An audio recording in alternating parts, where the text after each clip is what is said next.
Nah, sebelum kita mulai pelajaran, untuk ketua kelas siapkan dulu kelasnya. Berdiri. Pada ibu guru kita beri salam. Assalamualaikum warahmatullahi wabarakatuh. Waalaikumsalam warahmatullahi wabarakatuh. Sebelum materi, ada baiknya kita mendapatkan materi bahwa dari Subhanahu wa Ta'ala dan mulai dengan berdoa. Apa yang dimintaannya? Belajar ada baiknya mulai.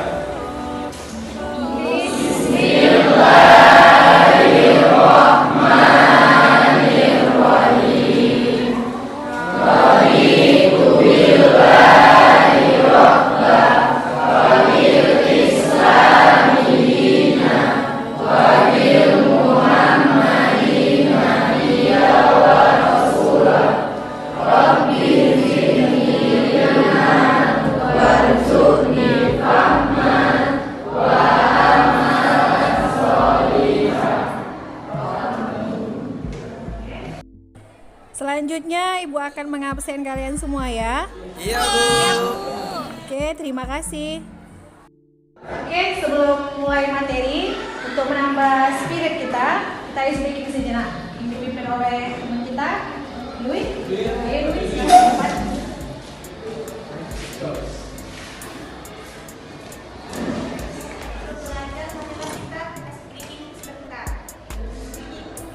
Sayap diri semua.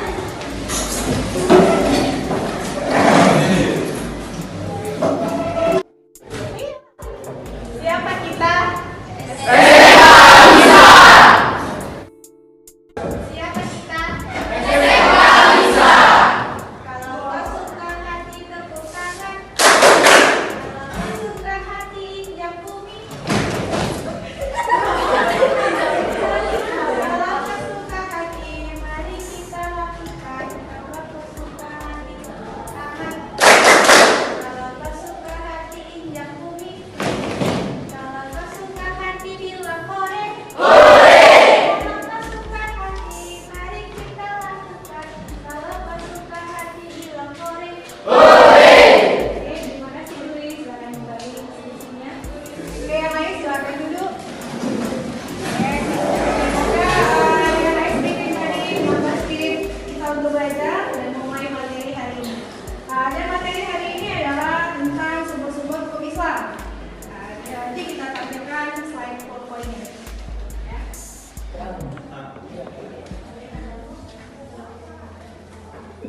Anak-anak, beranjak remaja, dewasa, sampai tua dan sampai kembali lagi kepada Allah. Nah, ketika kita menjalani perjalanan itu ada tahapan-tahapan yang kita lewati, di mana tahapan-tahapan itu kita diberi petunjuk cara melakukan tahapan-tahapannya. Contohnya nih, ketika kita bayi dilahirkan, ya kan? Kemudian diazankan. Siapa yang azankan? Itu hukumnya apa?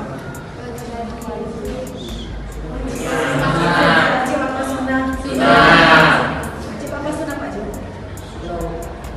Sunnah.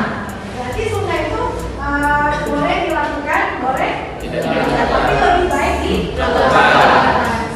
Nah, setelah bayi dilahirkan, diazankan, kemudian dia tumbuh dewasa, sebelum dewasa ya masih anak-anak, dididik dengan gimana pendidikan yang terdapat di dalam Al-Quran. Contohnya apa? Misalnya nih, Rasulullah bilang apa? Ketika anak usia 7 tahun dia tidak sholat, boleh dipukul? Boleh dipukul? Nah, coba sekarang kalian usianya berapa? 16 tahun. Ada yang masih nah, kalau 7 tahun boleh dipukul, 16 tahun diapain? 16 tahun diapain? Ya, kalau udah dewasa berarti kita dibutuhkan kesadaran diri kita sendiri. Contohnya 7 tahun boleh dipukul. Berarti kalau 16 tahun masih belum sholat, itu yang diminta adalah kesadaran diri kita sendiri. Nah,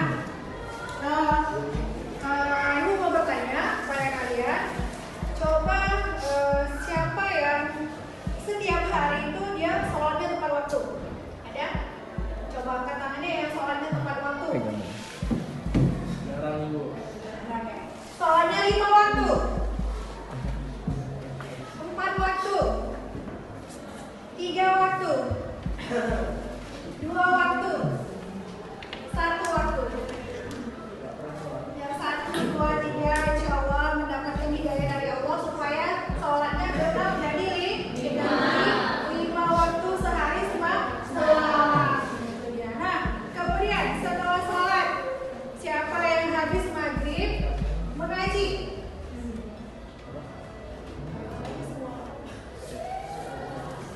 Oke, alhamdulillah banyak ya membuka Al-Quran. Al-Quran adalah pedoman hidup bagi manusia. Ini sebentar ya, perhatikan.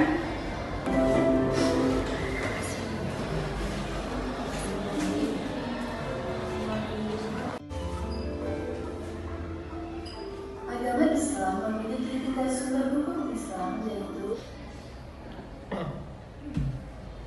Islam seperti televisi, mesin cuci, kulkas, handphone, kipas angin, dan lain sebagainya. Oke, tadi itu tentang pengertian Al-Quran. Sekarang kita masuk kepada kedudukan Al-Quran. Kedudukan Al-Quran itu adalah tadi saya bilang ya, kedudukannya paling utama dan pertama. Kemudian bentuk Al-Quran sebagai sumber hukum Islam. Bentuk Al-Quran sebagai sumber hukum Islam itu ada 3. Terbagi pada 3 bagian. Yang pertama adalah kaidah atau keimanan. Akidah terkait dengan keimanan terhadap hal-hal yang baik yang terangkum dalam rukun iman atau yang tergabung dalam rukun iman, yaitu iman kepada Allah, iman kepada malaikat, kitab suci, para rasul dan kiamat, Allah dan qadar. Kemudian yang kedua ada syariat atau ibadah. Hukum ini mengatur tentang tata cara ibadah, baik yang berhubungan langsung dengan Khalik pencipta, yaitu ibadah Allah Subhanahu wa taala, dengan ibadah mahdah, maupun yang berhubungan dengan bahasa makhluknya yang disebut dengan ibadah ghairu mahdah. Contohnya adalah seperti sholat. Itu sholat ibadah ya. Nah, kemudian ada akidah atau budi pekerti.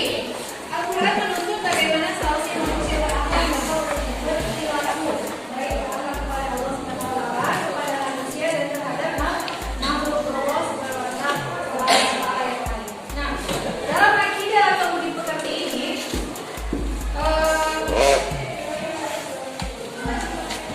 Al-Quran menuntut bagaimana seharusnya kita berakhlak kepada manusia, berperilaku baik kepada makhluk ciptaan Allah.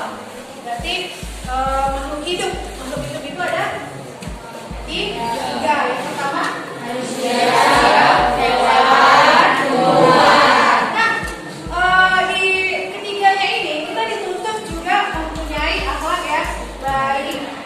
Gimana? Apa maksudnya akhlak yang baik dengan ketiga ini? Contohnya nih, kepada manusia berarti bisa teman, orang tua, adik, kakak, tetangga, dan lain sebagainya, harus berakhlak baik, memperlakukan orang baik. Kalau kita ingin memperlakukan dengan baik, maka perlakukan juga orang dengan baik. Kemudian berakhlak dengan makhluk Allah yang kedua, yaitu hewan. Nah, dengan hewan kita juga harus punya akhlak yang baik dengan hewan. Bukan berarti kita sesuka hati bisa sesuka hati bisa menyiksa hewan, ya kan? Menganiaya hewan.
berwudunya itu masih terkadang membuat sebagian orang bingung.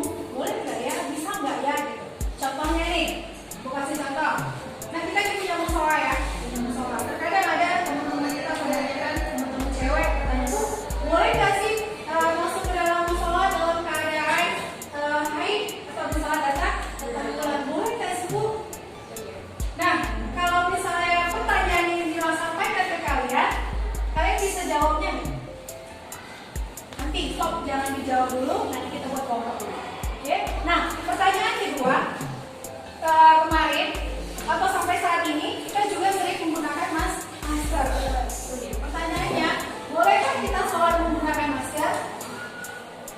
Nah, stop. Nanti kita jawab secara berkelompok. Oke?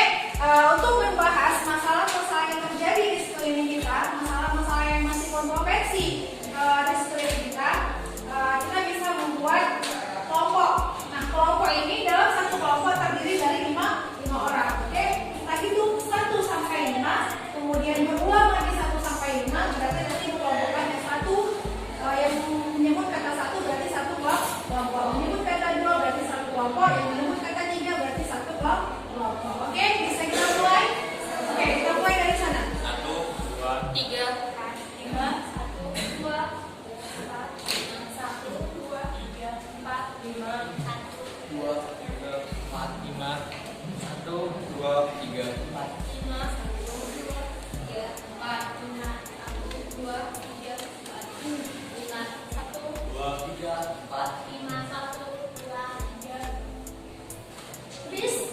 Oke, nanti sisanya kita kondisikan dia masuk di mana. Oke, bisa? Oke, silakan yang udah ibu sebut tadi. Kalau ini silakan duduk di kelompok.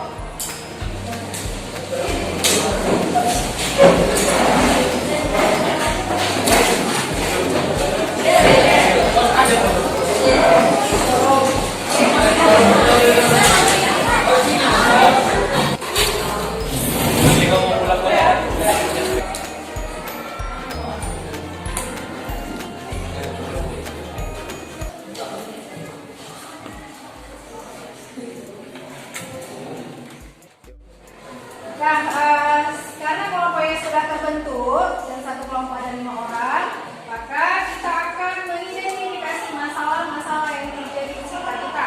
Yang pertama adalah seperti ibu katakan tadi, kalian mencari jawaban masalah dari yang pertama adalah apa hukumnya ketika ada seseorang yang ingin membaca Al-Quran tetapi dalam keadaan tidak berwudu.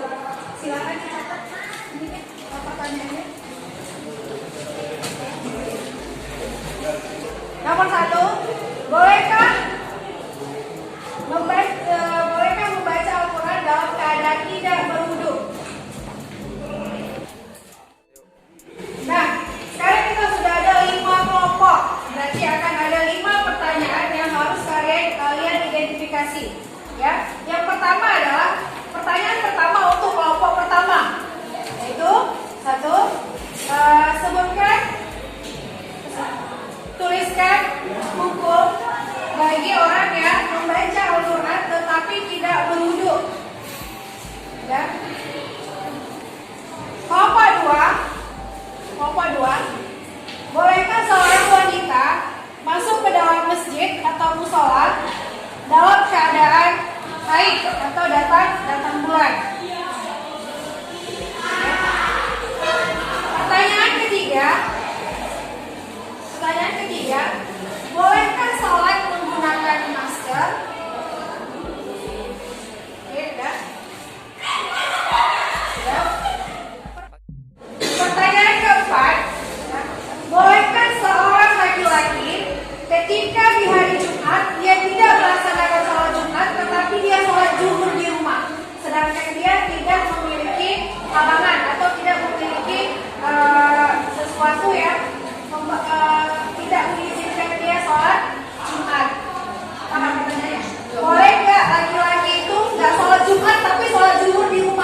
atau musola? Silakan jawabannya dari kelompok 2. Salah seorang ulama bernama Syekh Khalid Husni pernah ditanya tentang hukum wanita haid yang masuk masjid. Beliau menjawab bahwa boleh memasuki masjid selama bukan untuk sholat. Misalnya hanya untuk menghadiri majelis ilmu, mendengarkan nasihat para guru dan lain sebagainya. Hal ini dikutip dari buku fikih wanita oleh Komar bin Awwam. Baik. Ya. Dari jawaban dari kelompok 2 menyatakan bahwasanya wanita haid boleh memasuki masjid asal dia tidak sholat. Tapi apa yang dilakukan dalam masjid adalah ngapain tadi? Mendengarkan ceramah atau memperoleh ilmu. Dan satu hal lagi, pastikan tidak menetes, ya kan? Sekarang kan untuk pastikan tidak menetes itu sudah banyak pembalut, ya kan? Jadi insya Allah kita ketika masuk dalam masjid aman, tidak akan menetes. Nah, oke. Untuk jawaban dari kelompok 2, teman-teman kelompok lain ada yang menanggapi atau ada yang ingin bertanya? Disilakan. Ya, silakan. Perkenalkan, nama saya Rizal Hayati dari kelompok 3. Saya ingin bertanya kepada kelompok 2, adakah hadis yang menguatkan bahwasannya perempuan haid itu boleh masuk masjid? Silakan. Aisyah radhiyallahu anha berkata, Rasulullah SAW berkata kepadaku, ambilkan al-Quran dari masjid untukku. Aku menjawab, sesungguhnya aku sedang dalam keadaan haid. Beliau bersabda, haidmu bukan di tanganmu. Yes. Itu tadi jawaban dari kelompok 2. Jadi ketika Rasulullah menyuruh Aisyah, istrinya, masuk ke dalam masjid untuk mengambil sesuatu, Aisyah merasa ragu. Kenapa? Karena dia dalam keadaan haid. Lalu Rasulullah menjawab, haid itu tidak berada di tanganmu. Berarti sahlah atau hukum yang menjatuhkan bolehkah perempuan masuk ke dalam masjid ketika haid itu hukumnya adalah boleh, dan pastikan tidak menetes dan tidak melakukan sholat. Oke, tepuk tangan untuk kelompok 2.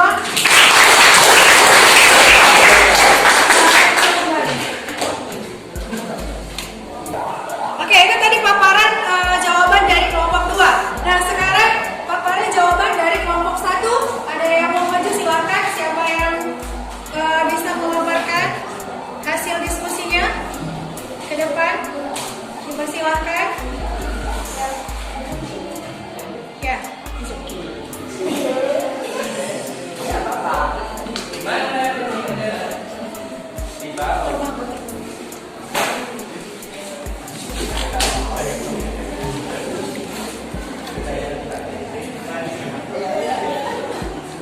Baiklah, untuk yang lain, coba didengarkan dan diperhatikan. Bolehkah membaca Al-Quran dalam keadaan tidak berwudu? Hukum membaca Al-Quran tanpa wudu adalah haram jika kita menyentuhnya. Perintah ini telah dijelaskan dalam firman Allah yang berbunyi, tidak menyentuhnya kecuali orang-orang yang disucikan. Dengan demikian sudah jelas bahwa kita harus bersuci dari hadas kecil dan hadas besar jika memegang mushaf. Oke, nah itu tadi jawaban dari kelompok 1. Intinya apa? Inti dari jawabannya apa? Boleh atau tidak boleh? Tidak boleh. Tidak boleh. Jadi ketika kita mau memegang Al-Quran, harus dipastikan kita dalam keadaan berwudu. Oke, terima kasih jawaban untuk kelompok 1. Silakan tepuk tangan.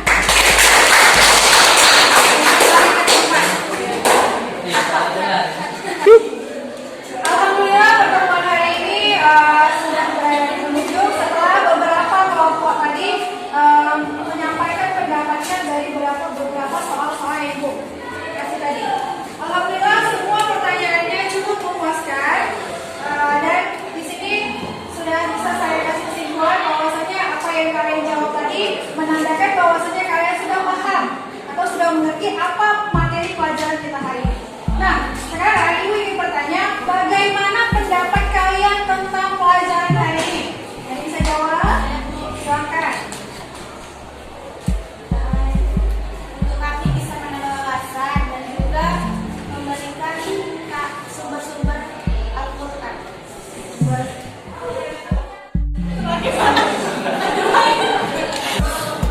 Baik, Bu, saya akan melanjutkan jawaban dari Dwi. Sumber-sumber hukum itu jelas jika kita melihatnya dengan benar dan tidak ada kebingungan.